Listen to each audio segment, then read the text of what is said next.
our organizers, GACSA, Global Alliance for Climate Smart Agriculture, Solutions from the Land, the Global Farmer Network, and the ASEAN Climate Network, Climate Resilience Network. The farmer panel that you'll be listening to this afternoon is co-hosted by Chile, Costa Rica, Indonesia, Ireland, Kenya, and the United States. I am Lois Wright Morton, a specialty crop from Northeast Ohio. I will first introduce a farm circular system framework, which our farmer panel will be using to describe their farm and how they are using this approach to concurrently deliver food and nutrition security, as well as soil health, improved water management, and other valuable ecosystem services under uncertain market conditions and in changing climate locally and globally. I will serve as the moderator for our farmer panel. I would like to ask each of our farmer panel to introduce themselves very, very quickly. Give us your name, country, and the crops that you produce, and then we will go forward with the panel. So if we could start with Oskari Ojapat from Kenya. Are you on the screen?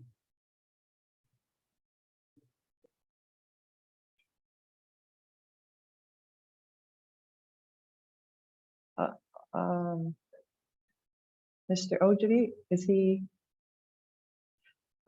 Let's.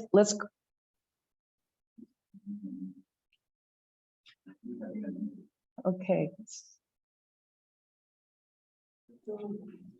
Well, while we're waiting for him to speak, Thomas Duffy. Thank you very much. Thomas, are you on? There yes, he is. I am, yeah. Hello, Thomas. Wonderful, wonderful. Okay, I will share my screen. Yeah, you want me to go ahead and share the screen?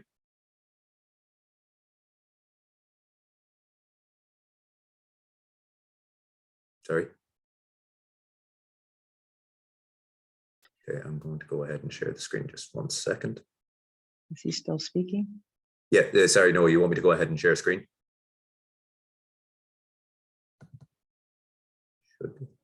Can everyone hear me okay? Yes. Okay, perfect. Okay, and then Nicholas Mendez from Chile.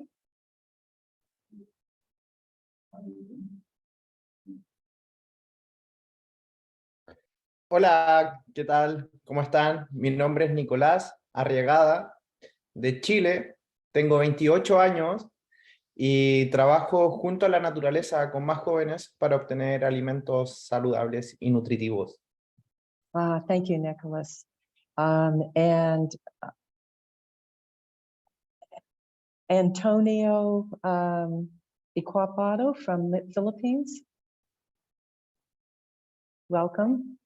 Unmute, please. Unmute, please. Antonio, can you unmute?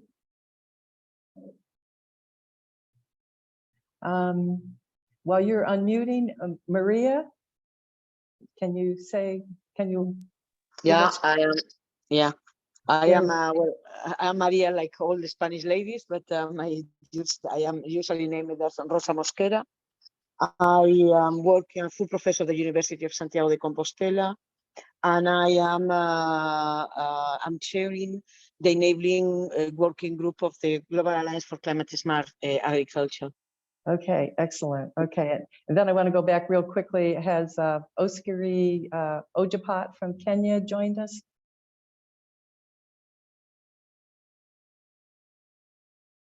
I don't see him, but we will go ahead and hopefully he'll join us here in a few minutes. You, our audience, have a couple of opportunities to participate in this side event today. We'd like you to feel free to use the chat box. There will be 2 polling questions on your screen between some of the farmer speakers. And so we'd ask that you answer those very quickly when you see them on the screen, and we will give you the summary of the polling a little bit later. At the end of the farmer panel, discussion, there will be a Q&A question time that you'll also be able to ask the farmer a question in the chat box. So be thinking about that, and you can put that in the chat box. Their recording for this will be available at the GACSA YouTube website channel by the end of the week. And we ask that participants mute your microphone as you, unless you're speaking. So thank you very much for that. Farmers not only produce food and nutrition, they produce a whole set of ecosystem services that benefit society. Production of agricultural products for farm profitability and protection and enhancement of the environment are part of a sustainable whole farm system. They happen concurrently.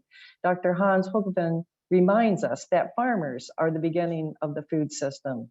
And so you're going to hear today from some of the beginning of the food system. They live with and work the land. No one is closer to the agroecosystem and understands better the importance of land, soil, water resources, and the whole host of ecosystem services needed for not only the current needs, but future agricultural production. The relationship between production and the natural environment is not linear, it's circular. And one action, one effect have multiple effects across those multiple systems.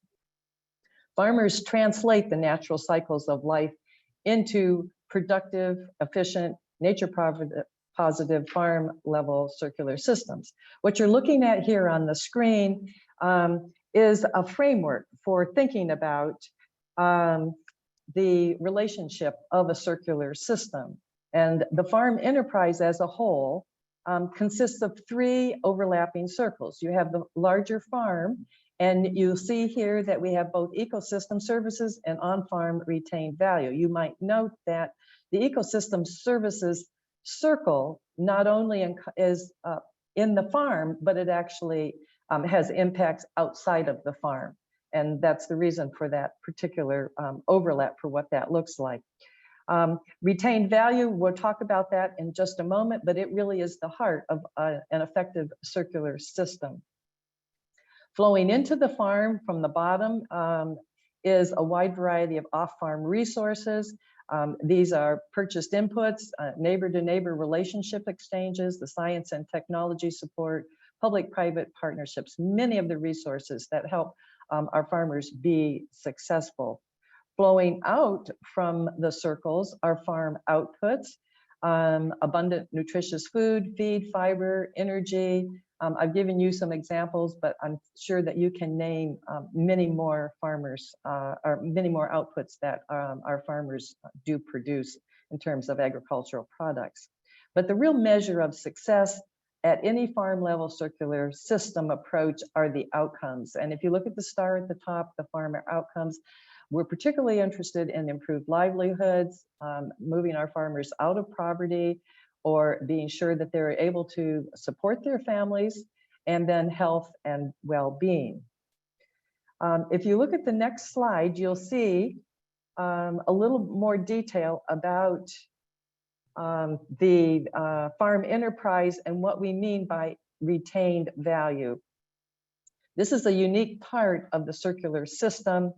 It's really key to farm profitability and the improved use of farm ecosystem resources and reducing waste. Return value, the key issue of this is that return value actually turns the byproducts of some of the products that are produced on farm as co-products. And the difference between that really is that a co-product is a very intentional planned product or resource that can enhance not only the farm off products, but also be used on farm. Some of the examples of that would be the energy, solar, some of the bioeconomy participation that we now see with biogas, and just a number of other ways that farm products have multiple uses on them. The next slide you'll see very quickly is my farm. It's a diversified blueberry specialty crop enterprise. I'm a small landowner in the United States, in the state of Ohio. And if you look at the bottom left-hand, you'll see that I have 3/4 of an acre of high bush blueberries that are under exclusion net that keeps the spotted winged Drosophila fruit fly. It solves some of my pest management issues. But if you look at the screen, you'll see I use my farm, or my brother, I co-farm with him in ways that he shares. He has a cattle farm, and so he shares his straw, his manure, and many of the systems that I use. You'll also see a solar panel there for some of my electrification. At the last slide, before we move to the farmers, I want to just connect these farm level circular systems and farm outcomes are really not just improved food and nutrition.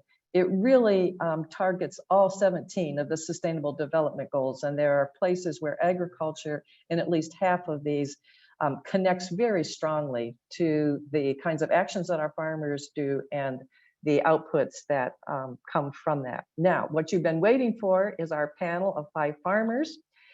They live and farm in different regions of the world with different cropping systems. They have different soils, different climates that they're experiencing, and different ways that they're responding to that in terms of their circular systems.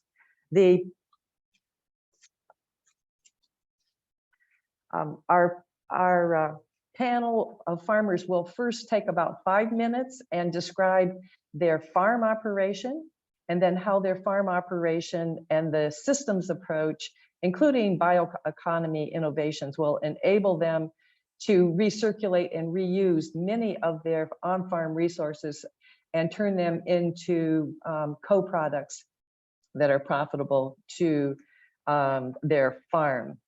Our first speaker is from Kenya, is Osigri Ojipat. And he's going to talk briefly about his farm.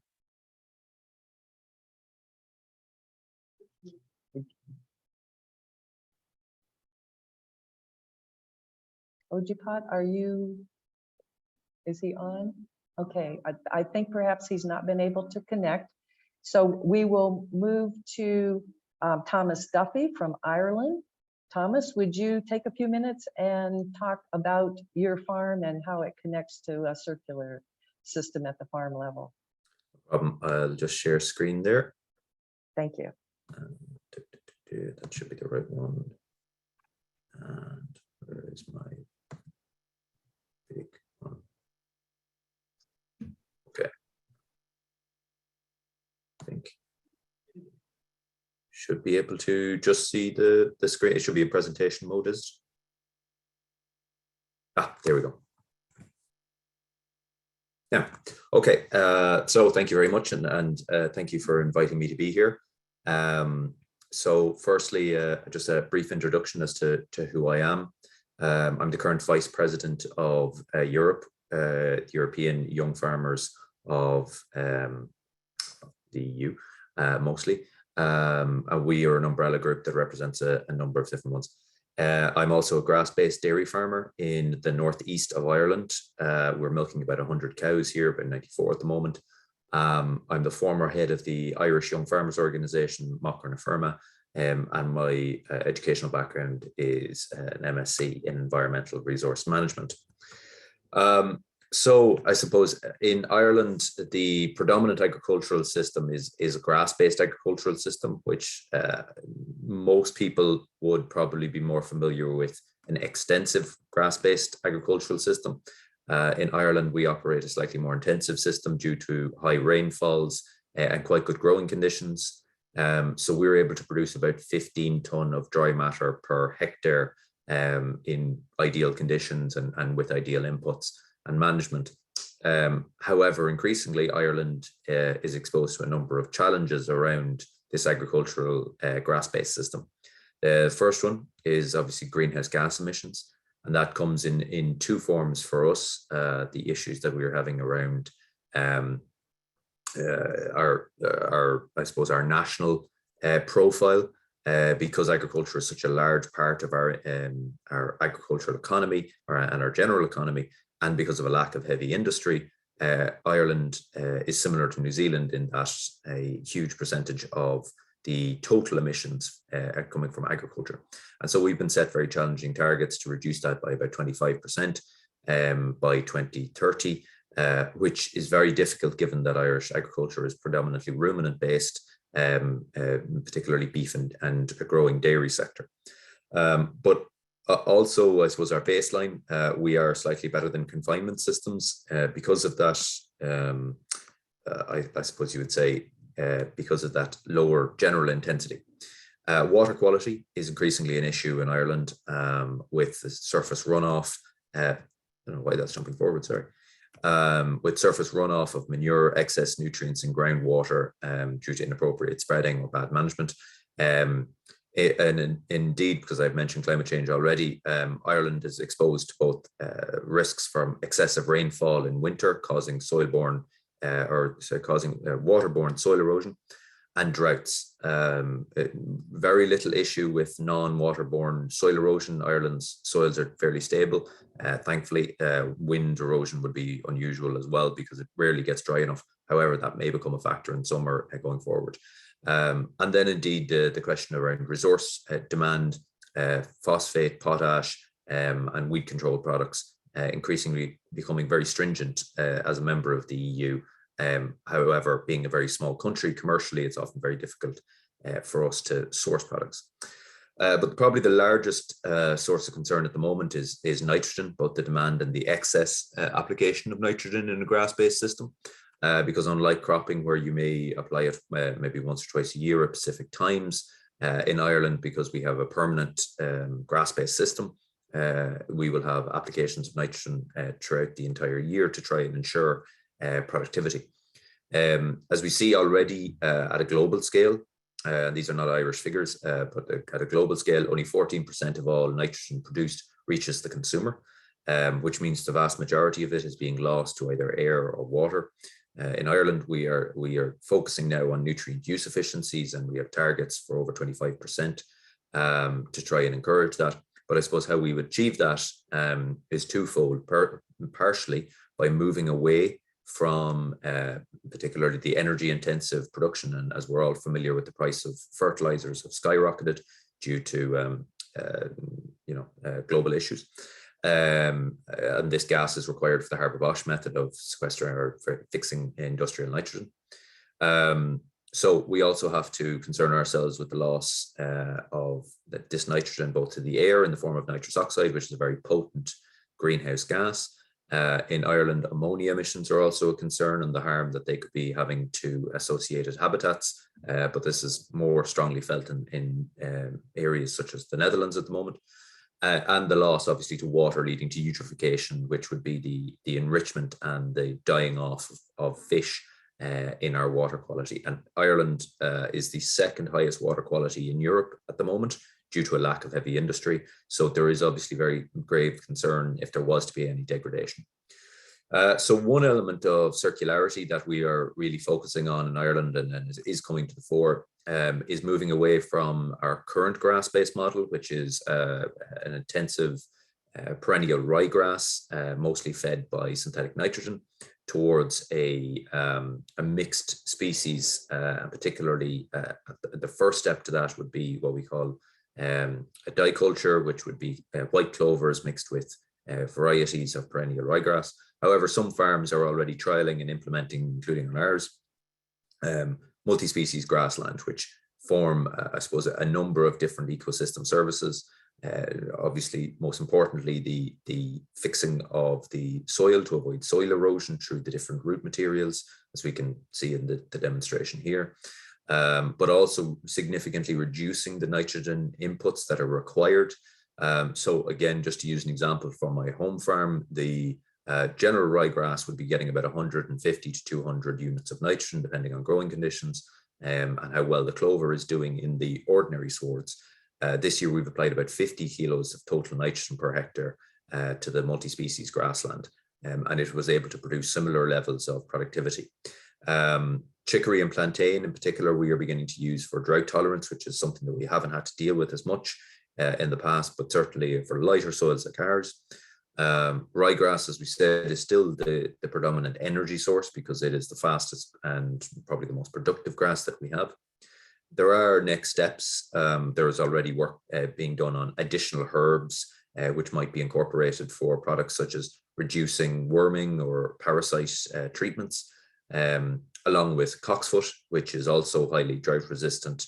But there are some concerns with that in terms of the breeding of these herbs and their consistency.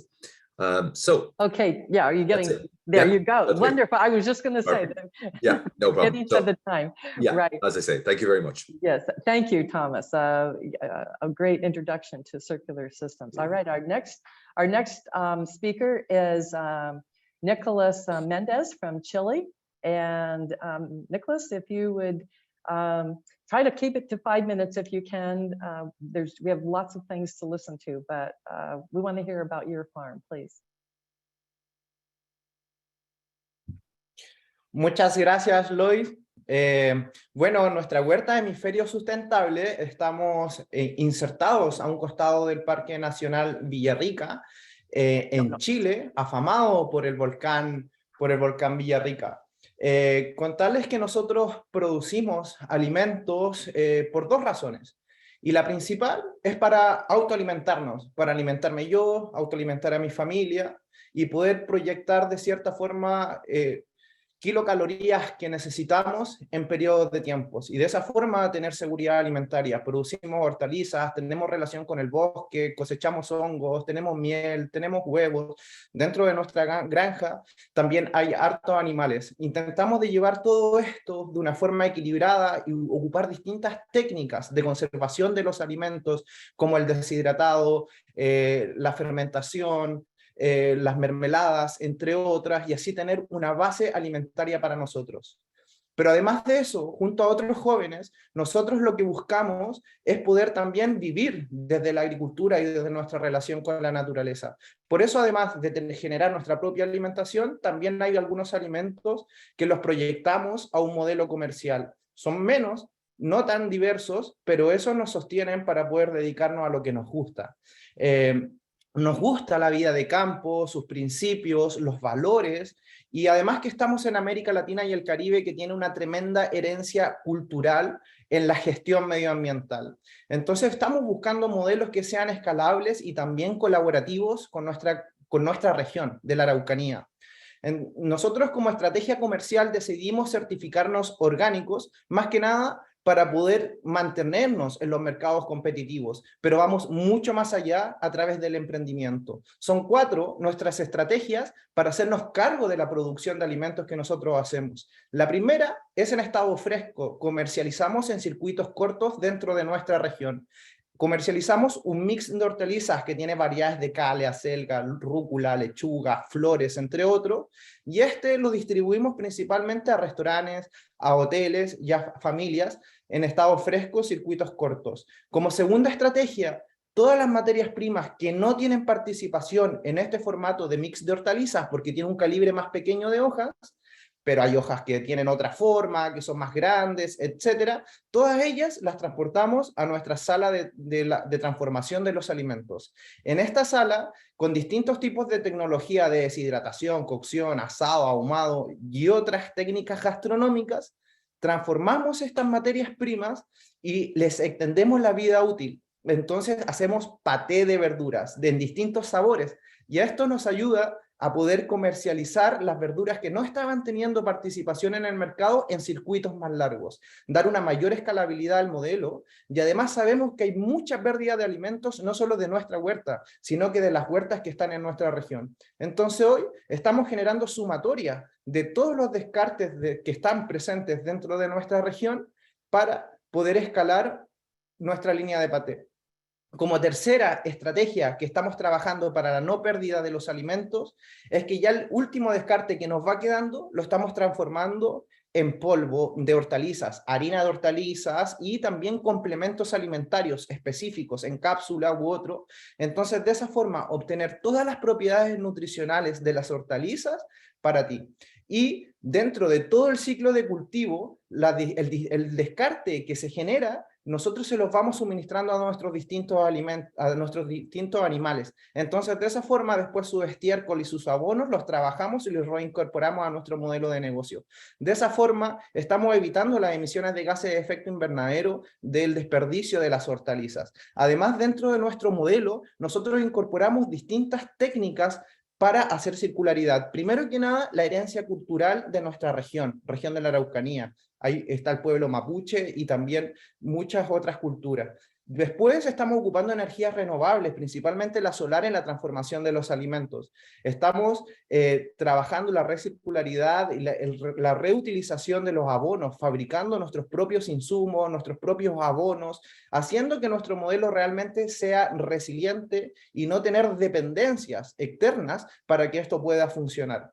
También usamos cordones biológicos para proteger nuestros cultivos de distintas enfermedades, la polinización abierta con nuestras abejas, y estamos en un constante análisis de la naturaleza para ir aprendiendo, ya que somos jóvenes y queremos escalar y proyectar esto. Muchas gracias.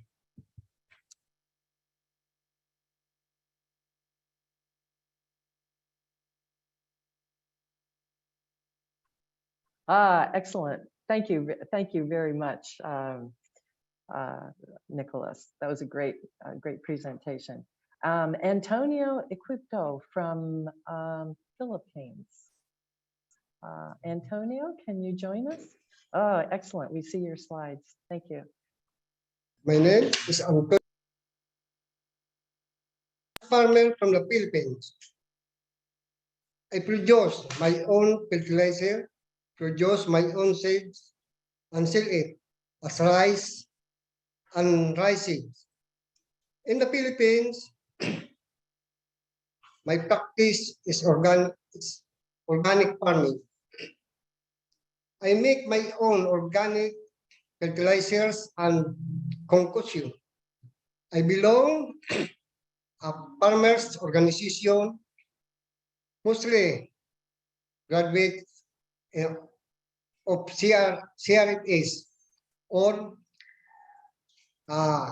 climate resilience Fed School in 2011.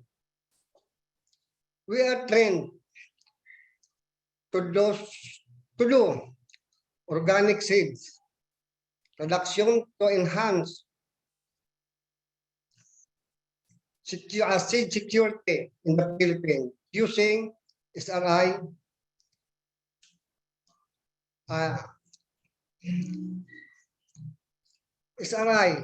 using SRI or system price intensification approach. SRI uses alternate wetting and drying address to climate change mitigation and adaptation. For everybody's information, the Philippines is vulnerable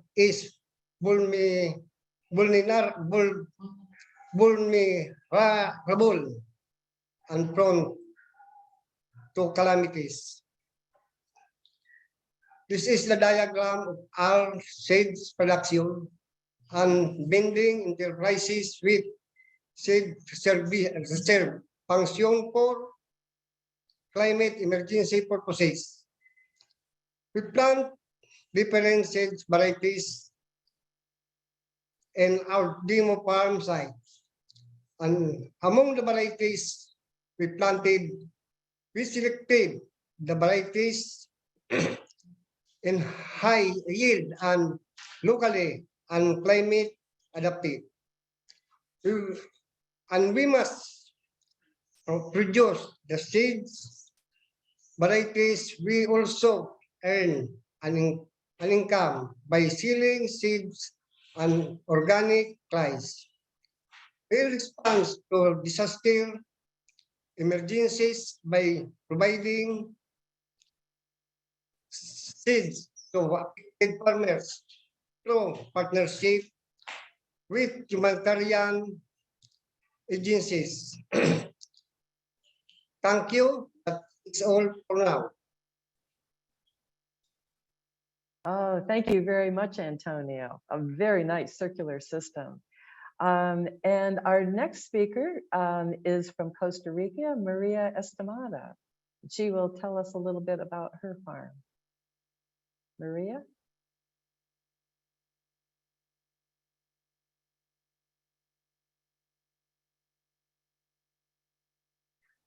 You are muted, Maria. Buenos días. Buenos días. ¿Cómo Good están? morning. Good morning. Mucho gusto. Good morning. Mi nombre es María Eugenia Ramírez Valverde. Yo soy de Costa Rica, de la zona de Los Santos, en el cual tenemos una finca integral didáctica, la cual está cultivada de café. Y este café que producimos es un café con baja carga de químicos, con un muy buen manejo en las prácticas agrícolas. Este café se exporta a 6 a 9 países. También tenemos una granja pecuaria en especies menores, en la cual se producen pollos de engorde, gallinas ponedoras, tenemos leche de cabra, también hay algunas aves exóticas como pavos, gallinas de Guinea, todo esto con el fin de hacer una cadena alimentaria, la cual con los residuos agrícolas orgánicos, nosotros composteamos esos residuos, tanto los del café, porque procesamos nuestro propio café, tenemos un microbeneficio con la marca Farami. Se compostea lo que es los residuos del café, los residuos de los animales, y ahí, excelente. Y ahí se hacen abonos orgánicos, los cuales se vuelven a utilizar en el campo para que ese café sea con baja emisiones, lo cual el cliente lo pide bastante por ser un café con un manejo agronómico con buenas prácticas agrícolas. También tenemos un galardón de bandera azul ecológica, la cual esa bandera azul nos la da el Ministerio de Agricultura y Ganadería, dado que al tener buenas prácticas agrícolas el ministerio los da un galardón. Tenemos un galardón también de Namacafé, ese galardón nos lo da el Café con la GIZ de Alemania, un galardón que se otorga por tener un café bajo en emisiones. Las plantaciones, se utiliza solo chapia, no se ponen químicos a los suelos, así evitamos la erosión. Ya esto lo hemos tenido por más de 25 años, la chapia. También tenemos barreras vivas a los costados de cada lote para evitar el deslave de los suelos cuando llueve bastante, ¿verdad? Porque el área de cultivada es algo dependiente, entonces tenemos que tener esas barreras vivas. También hemos manejado nuestro propio café. El proceso de ese café lo hemos tenido ya durante 14 años. Hemos estado en el mercado nacional e internacional ya por 14 años. Dado al manejo agronómico que se le da a esas plantaciones, ¿verdad? Ahí pueden ustedes observar, es un café muy, muy especial, es un café gourmet. Tenemos la variedad de Catuaí, Borbón y Geisha. Ese café se procesa en lotes diferenciados, los cuales se exporta a cada país según su gusto. Hemos tratado de mantener las buenas prácticas agrícolas, ¿verdad? Mediante procesos más que todo orgánicos, sostenibles ya por bastantes años. Y hemos podido lograr reutilizar esas materias, esos residuos orgánicos. También en lo que son pisos de las aves, se reutiliza una parte de lo que es el proceso de café, que se llama pergamino, el cual se pone en los pisos de las aves, en vez de, qué sé yo, cómo llamarle, burucha, no sé cómo lo ven ustedes en el mercado, pero nosotros utilizamos esa materia para el piso de las aves, lo cual luego se saca, se compostea, va de nuevo para los campos, lo que es la pulpa del café, también se hacen abonos orgánicos, se compostea, vuelve a regresar al campo, lo que es el mucílago es una parte de lo que tiene el café. Ese mucílago también lo ponemos en los biodigestores, el cual da materia para hacer gas, y bueno, todo en sí lo reutilizamos, y eso nos ha dado un gran resultado, nos ha dado una alta nota en tasa, la tasa de excelencia. Hemos participado, hemos obtenido un tercer lugar en tasa de excelencia. Eso mediante las variedades, son unas variedades muy gustadas, mediante las buenas prácticas agrícolas. Y bueno, ha sido algo muy productivo en el cual hemos venido manejando ya por bastantes años. Muchas gracias.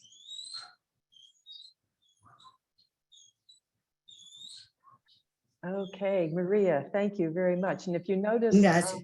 on her last slide that they do have a YouTube video, and I would encourage all of our farmers, if you have a farm website, that you would put it in the chat box. I know we're only giving you just a very small amount of time to talk a little bit about what you're doing. Do we have a polling question? The polling question, if you look for it, it'll be on the screen momentarily. There we go. All right. How do farmers in your country typically define their occupation? If you click on that and then submit it. And while you're doing that, we will move on to question 2 for their panel. And the question 2 asks our panel, right now, in the year 2022, even thinking about it's coming to a close, we've had lots of different kinds of experiences, both in terms of markets and climate. We'd like to know, what is the biggest challenge you face as a farmer, and what you're doing to identify options to address that challenge, and are there resources that would help you better address that challenge? If you just, I'll go through our panelists, and they have a couple of, there we go. Here's our answer to our poll. 92% are producing food, forestry, fish, aquatic, and other agricultural products. And 17% recognize that they're also producing healthy soil, water, and a variety of other services. So thank you very much for answering that poll. And let's move on now to having our farmer panelists talk a little bit about, just for a minute or two, what they are doing this year, thinking about 2023. What was the biggest challenge you faced? And then what are you doing to think about what those options will be into the future? And are there resources that you need? And if I could start with Thomas Duffy, just a couple of minutes, would you respond to that, please?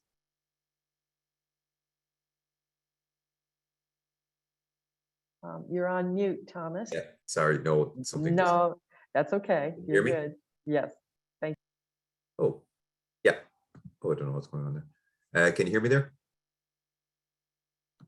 Okay, perfect. That is good. sorry. So I suppose the main way that we're aiming to use our system to retain value is by reducing the needed inputs on farms. The price of nitrogen fertilizer in particular has risen to an all-time high. And so our aim is to really use the biological fixation to try and offset some of those costs. I suppose, again, the focus in all Irish agricultural systems is really about homegrown forage. We prefer not to be importing large amounts of cereals or forages. So I suppose that's one of the key ways that we do that. In particular as well in Ireland, because we are an exporting nation, we try to aim to produce as high a butter fat and protein content in our milk, because it often goes for milk powder. In particular, the reason for this is because our production system is essentially seasonal. We aim never to produce, or to produce as little as we can as a nation over the winter. And I suppose then in terms of protecting soil biodiversity, and we've already seen this, using the various plants to protect the soil structure, to improve drainage, and as I say, to reduce nitrogen input. Excellent, thank you. Nicholas, would you talk a little bit about your big challenge and how you're solving some of those? You're on mute.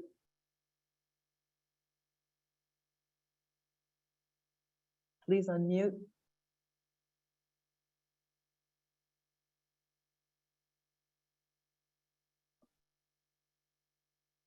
There, thank you.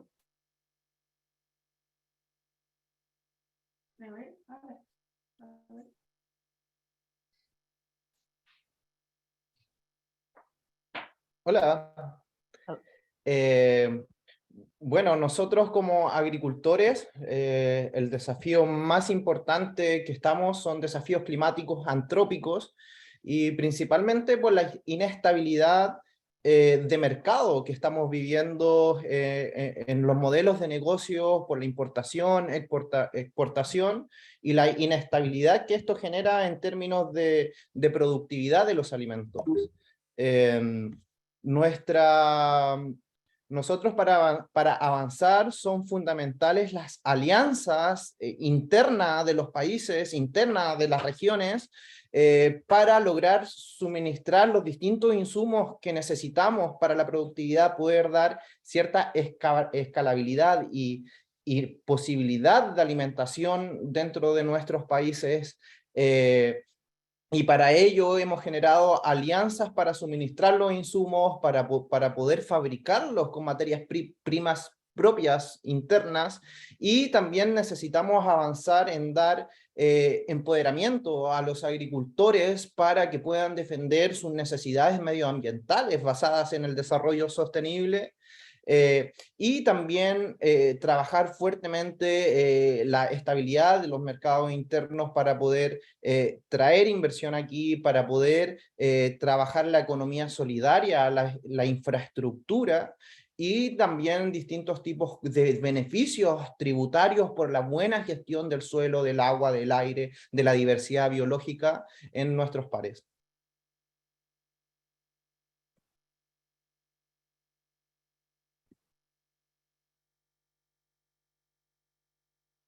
Okay, thank you, Nicholas. Our next farmer, Antonio, would you speak to the challenges of the past year? Our challenges today, like all farmers in the world, high cost of inputs, farm rates of supply is very low, stronger typhoons, more flooding events, pests and diseases, and a lot of more problems. That's why we are doing the initiative that I mentioned earlier. I believe that we need strengthen seed diversity, information sharing on how to use seed resources, an organic way of farming, and how to use farm waste to improve soil health. Finally, we also need to we also need to talk to our government so that we will provide the right support to farmers.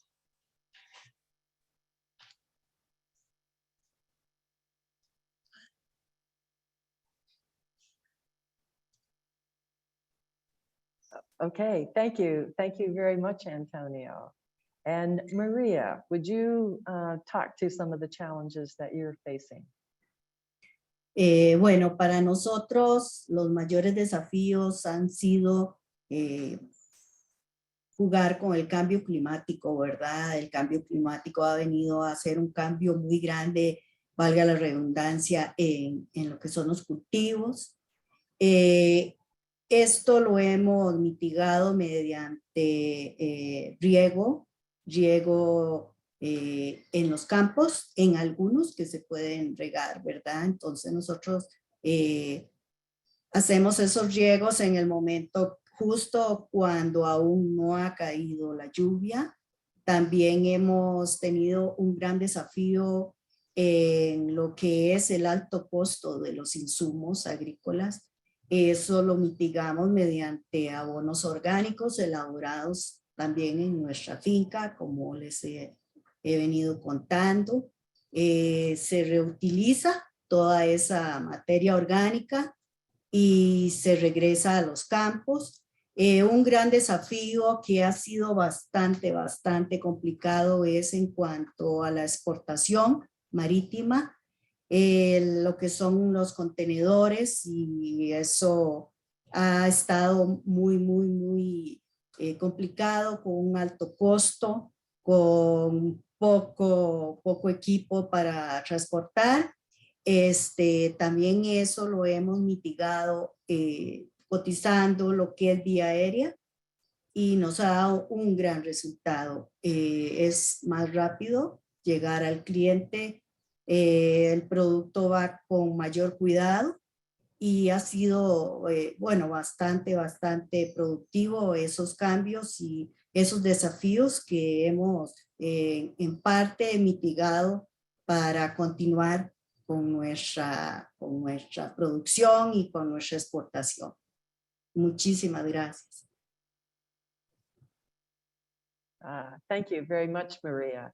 Now I think we have a second polling question.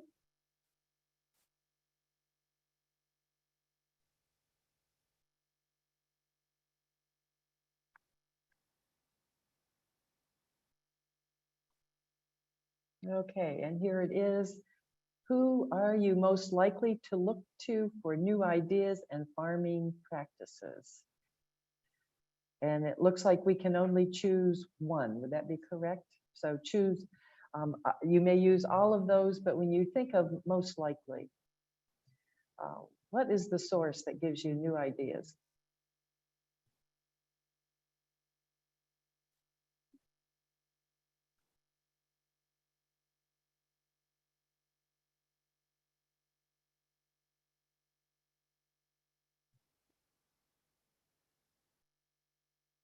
And we should shortly see the answer.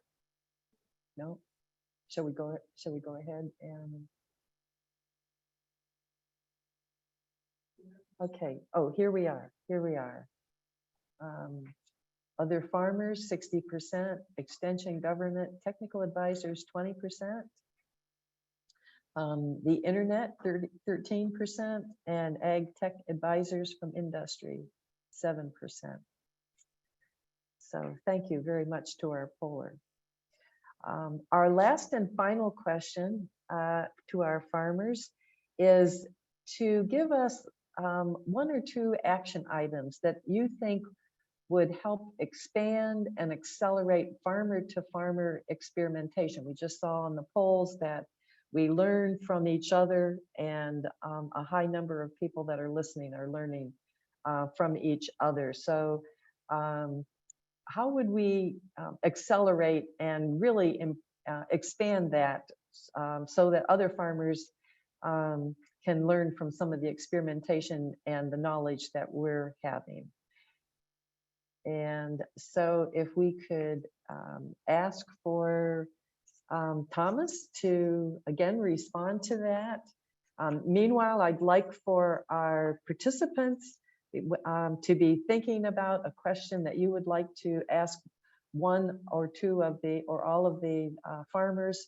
If you'd put that in the chat box, and we will, during the Q&A, we will answer some of those questions. But at the moment, what would be one or two action items that you think would really improve the capacity of farmer-to-farmer exchanges that would accelerate the knowledge exchange that's happening?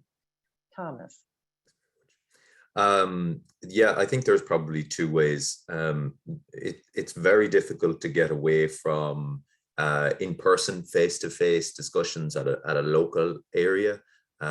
Seeing on the ground, seeing the form, we use discussion groups in Ireland a lot, which would be groups of farmers with similar production systems or similar challenges, visiting each other's farms to discuss, and that would be facilitated by governmental advisory bodies mostly, and some independent advisors.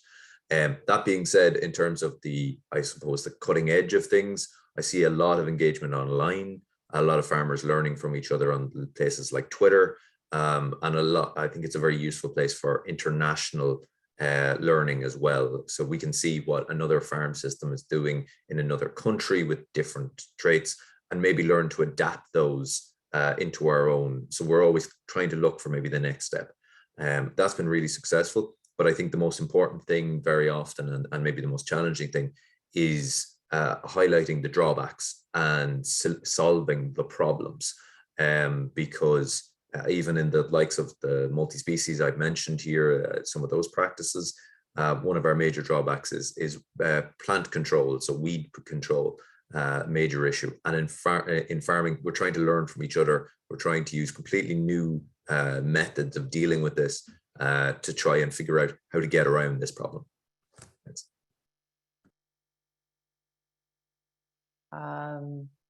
Nicholas. What are one or two? Bueno, yo creo que para poder facilitar el intercambio de conocimientos entre los distintos agricultores, sin importar la nacionalidad y todo, es que las naciones tienen que facilitar el mercado para la agricultura familiar campesina. Hay millones de personas ejerciendo la agricultura como fuerza laboral secundaria, siendo que felices la ejercerían como primaria. Si potenciamos el mercado, si potenciamos la inclusión de las personas en el mercado, esto va a empapar al agricultor, a su familia, a sus vecinos, a sus pares, y vamos a poder generar desarrollo rural. Si generamos desarrollo rural, se van a generar intercambios de conocimiento, se van a generar distintos tipos de alianza. Entonces yo creo que tenemos que enfocar la facilitación del mercado de la agricultura familiar campesina a través de distintas técnicas tributarias, no necesariamente de subvenciones, sino que facilitar la participación con distintas brechas, ya sean económicas, de salud, sanitarias, de inocuidad de los alimentos, productivas incluso, pero es una base económica que tenemos que darle.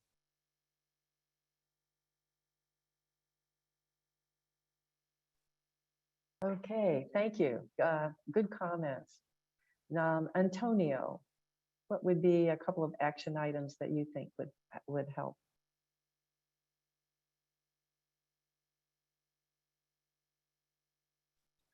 And strengthen our farmers organization and build network with other agencies.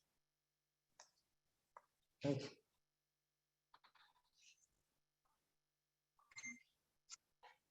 Okay, thank you. Thank you very much.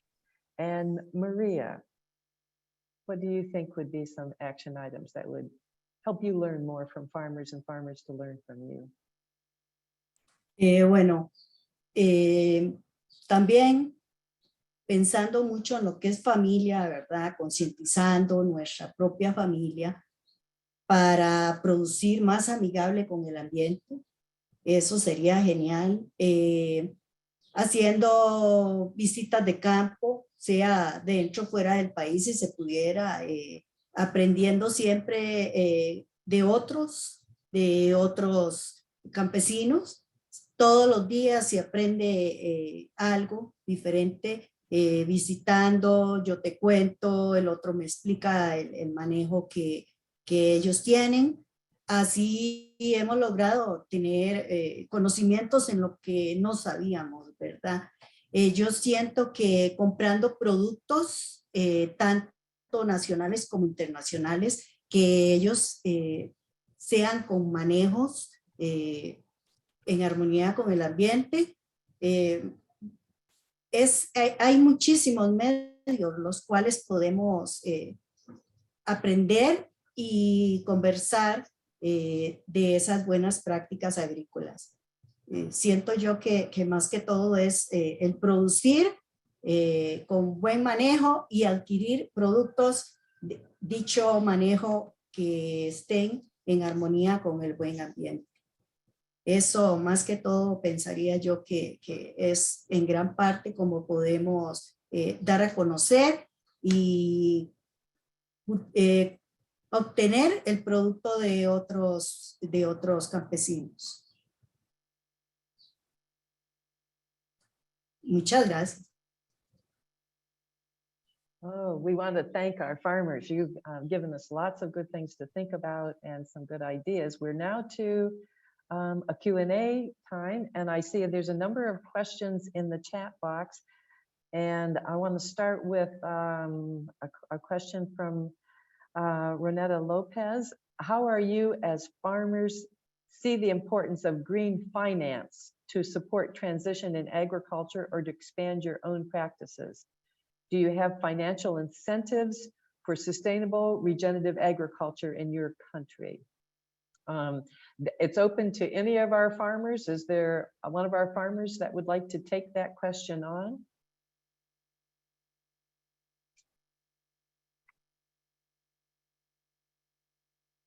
The role of green finance, or the role of financing in general, is that becoming a barrier, or is that something that really enables you to do what you need to do? Thomas, I see you're unmuted.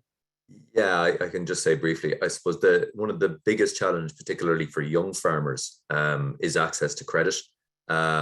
Major issue in terms of both purchase of the resources that we need, the land that we need, and it's going to become increasingly difficult as a result of climate change. I think we do need to see lower interest rates. We do need to see a more proactive approach by national lending organizations, but we also do need to see access to that, I suppose, green financing to smaller, more local, more, more community-based lending organizations. Like we have networks in Ireland called the credit unions, which would be a smaller lending, and they can often be much more accessible to small and medium-sized businesses and farms. Okay, and actually the next question sort of plays off some of the information that Thomas has given us. In Ireland, there is a Europe-funded farmer decision groups to help knowledge transfers, and he talked a little bit about that. The question is, are there similar knowledge transfer mechanisms in other countries? So Antonio or Nicholas or Maria, can you speak to knowledge transfer? Do you have farmer decision groups, or how does some of that farmer to farmer exchange occur?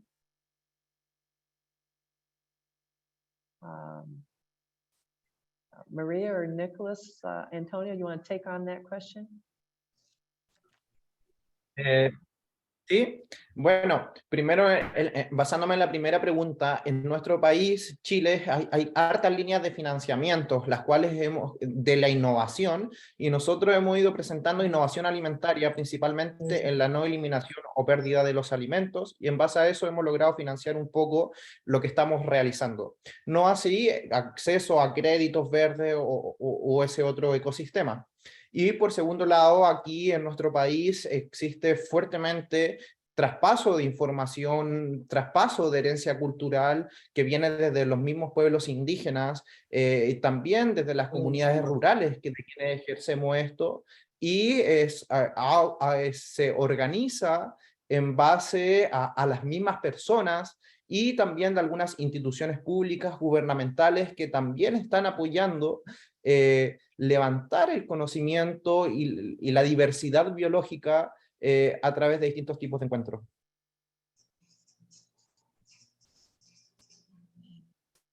Thank you. And I see that Antonio is unmuted. Do you wish to respond to that? Yes.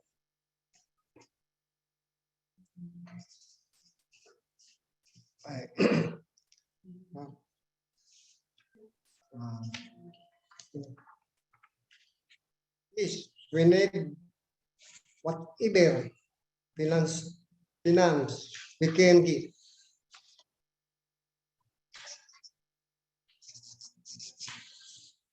To help scale and support.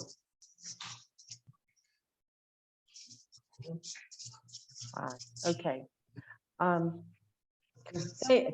Thank you, Antonio. We now have a question about FAO's role. What do we need from FAO and UN system to best prepare for climate adaptation at local level to facilitate learning across countries and best promotion practices? So basically asking, this is a FAO UN sponsored side event, and are there things that FAO could do that would help farmers with their adaptation and their mitigation? Do I have someone that would like to take that question on?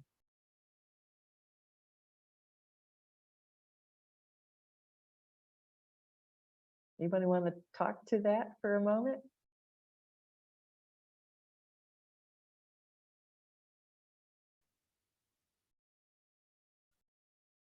Well, we'll let you think about that. And we have another question here regarding the global south. Specifically, East Africa is suffering from a very long drought.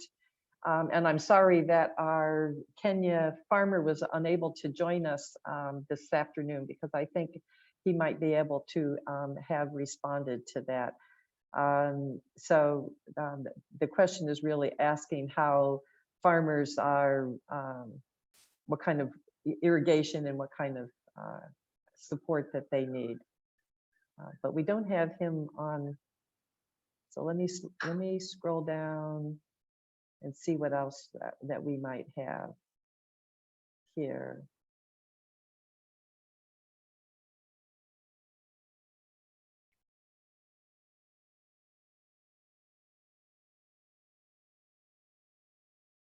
Okay, are there any other questions that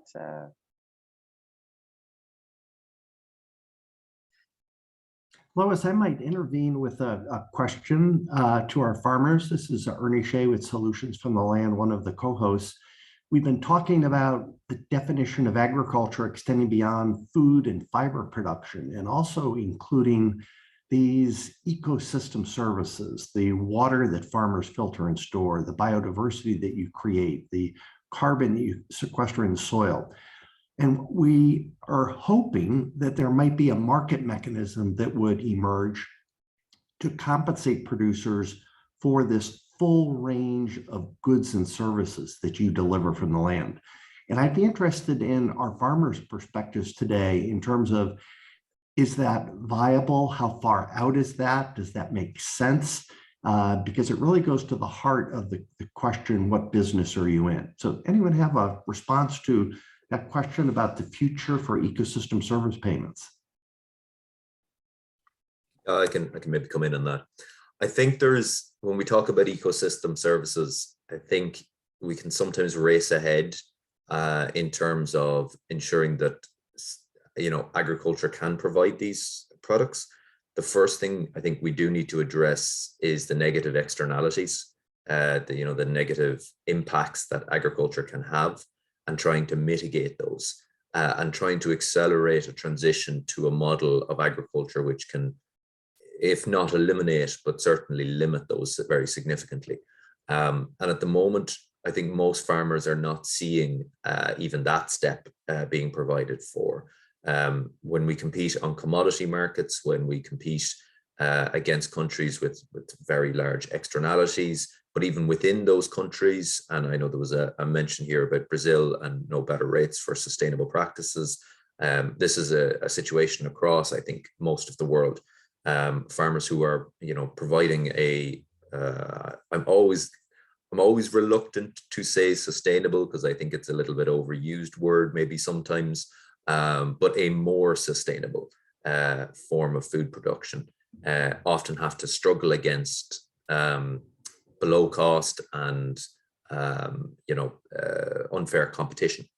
So I think that's a challenge. I think in terms of many of the forms of agriculture which are not commercially viable at the moment, and that varies between agricultural systems.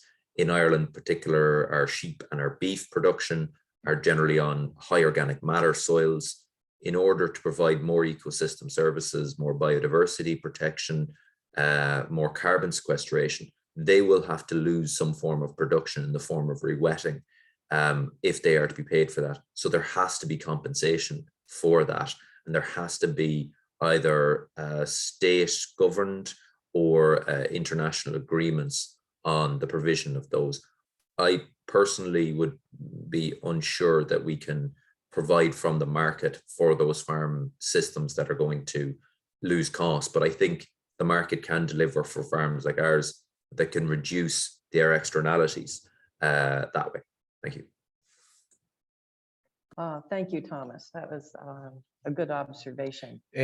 Bueno, Sure, please go ahead. sumarme a las palabras, las últimas dos preguntas un poco, ¿qué puede hacer la FAO como para facilitar un poco? Y lo segundo, ¿qué tan viable es cuidar nuestra naturaleza, nuestro medio ambiente dentro de estos modelos de negocio? Yo creo que lo más importante es que tenemos que hacer la diferenciación de mercado, la diferenciación de los patrones de producción. Hoy tenemos líneas de negocios que están funcionando con altos impactos ambientales y tenemos líneas de negocios que están generando una brillante gestión medioambiental y todo lo que impacta en el ecosistema, en el agua, en la diversidad biológica, en el aire, entre otros. Entonces, yo creo que cómo podemos avanzar es con cánones reguladores beneficiarios, cánones reguladores que nos logren diferenciar los dos modelos de negocio, nos logren diferenciar los dos tipos de alimentos finalmente que estamos obteniendo. Y esos cánones reguladores tienen que tener coeficientes para participar en el mercado, porque si estamos viendo el desarrollo sostenible desde la termodinámica del funcionamiento y podemos tener coeficientes de los impactos medioambientales que tienen los combustibles fósiles, que tienen el cambio de uso del suelo, también tenemos que tener coeficientes de impacto positivo del medio ambiente cuando se hace una buena gestión, una buena circularidad. Y eso tiene que entrar directamente en las particularidades de cada nación, pero poder regularlo, poder beneficiar a este agricultor para que tenga un mejor beneficio en el mercado. No podemos entrar a competir en un mercado con las mismas reglas, siendo que los formatos de producción y los formatos de comercialización y la propuesta de valor es muy distinta.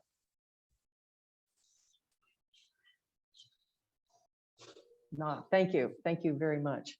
We are now out of time, and I would like to do the closing remarks. And so if I could ask our GACSA chair, Dr. Hans Hoevengreen, to make some final comments, and then perhaps Ernie Shea from Solutions from the Land. Both of these are co-organizers that have been very instrumental in bringing farmers on board to having this conversation. Hans, do you have some comments to share? Thank you so much, Lois, and thank you, both you and Ernie, for being so instrumental to organizing this event. And let's not forget, we are now part of the 50th session of the Committee on Food Security. And this morning, we had eminent speakers about the problems we are facing. And indeed, we are facing accumulated crisis when it comes to COVID-19, the energy, the climate change, conflicts, and they led to unbelievably high prices, where I think many developing countries are hit hardest and the farmers are struggling. But in these speakers this morning, we didn't hear the voice of the farmers.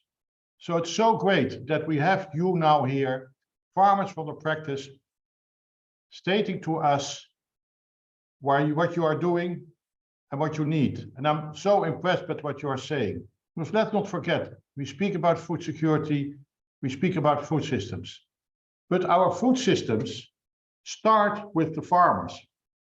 The farmers will deliver the food. And I saw one of the questions that many don't know how much farmers are already doing for climate change, for ecosystems, the service they do for water management. That should be much more known, but we have to give farmers a much more central position in what we are doing when we speak about solutions. As stated this morning in CFS, but also in UNGA, we know we have set our SDGs and our targets. We know the solutions, at least we think. But as Bill Clinton said at UNGA, where are we with the solutions? And for that, we have to go back to the national level and we have to go back to the farmers, start with the farmers. And I heard excellent elements for which GACSA can play an instrumental role. First of all, of course, access to information. I heard ideas of having a better website where you can gain and learn from practices of other farmers. Perhaps a chat room, perhaps on different themes. We have to do much more on education. And there, I think we can use nowadays learning online.